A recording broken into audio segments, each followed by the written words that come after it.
Okay, right, so let's try and do this clip bit. Cat's is right there. You notice I've got the water on because it likes water, and hopefully that'll distract you. Anyway, thought I'd do this clip again just to help people. Right, through using footwork. The lead punch, this is the punch here, right, apart from the shoulder line. But this isn't the only way you can throw this punch. I'll move a bit closer. These are all the angles that you can actually throw this punch like that. See that? Now that's actually without moving the elbow. Now if I move the elbow, you can see these are all variations that you can throw it like that for here, see that? And even we bring the elbow in like that, see? Then you can turn it that way, where the contact is the back of the hand, see? And then you can throw it like that. Now if I rotate it like this, you can see these are all the points of contact here, see that as I go like that? Yeah?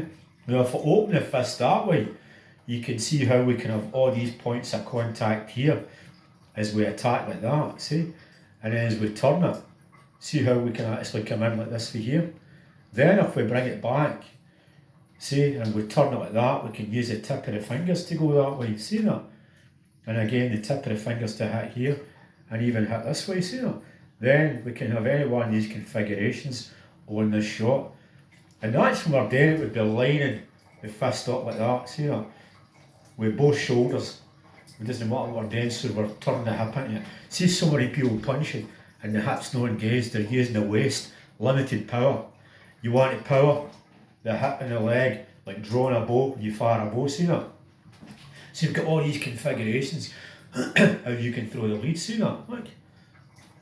So it's not just that, when people think this is a front hand lead, sadly mistaken. Again, if I back up a bit, you can hit this thing static with turning your feet like that, see that? But what you do is you put the weight on the lead leg, see? And sometimes you can actually do it that way, where I put the weight on the rear leg and see it runs into it, see? Like that for you.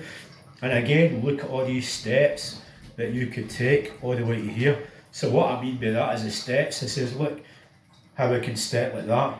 I'm stepping at 9 o'clock, now I can step maybe at 10 like that for here and hit it this way, this way, or this way. But I can even step right at 11 and come across and hit it that way, see that? See? Right? Then I've got on this side here where I can step that way, where I angulate the shot like that. And I can also step, try to get here, here, and here, where I can actually angulate the punch that way, again, with any of these configurations, see that? And I can also go like that, and retreat and use any one of these angulated punches, see that fits the hole. So, where I step, where I pivot, right, where I shift, where I even curve, excuse me, or where I replace my feet back, or if I'm replacing my feet forward at a steal step, look at all these shots that you can land with this lead punch. So when people talk about the lead and you see them doing that, they're limited amount of knowledge because the lead is far more than that. You can be, I'm trying to show you, you can be as close as that and gain some distance with moving away with any one of these configurations, and you can move away into these angles. So I could actually go that way with my leg as I move that way, and I can also go that way with my leg as I move here. Again, to give me some of these configurations of different angles that I could use if I need be.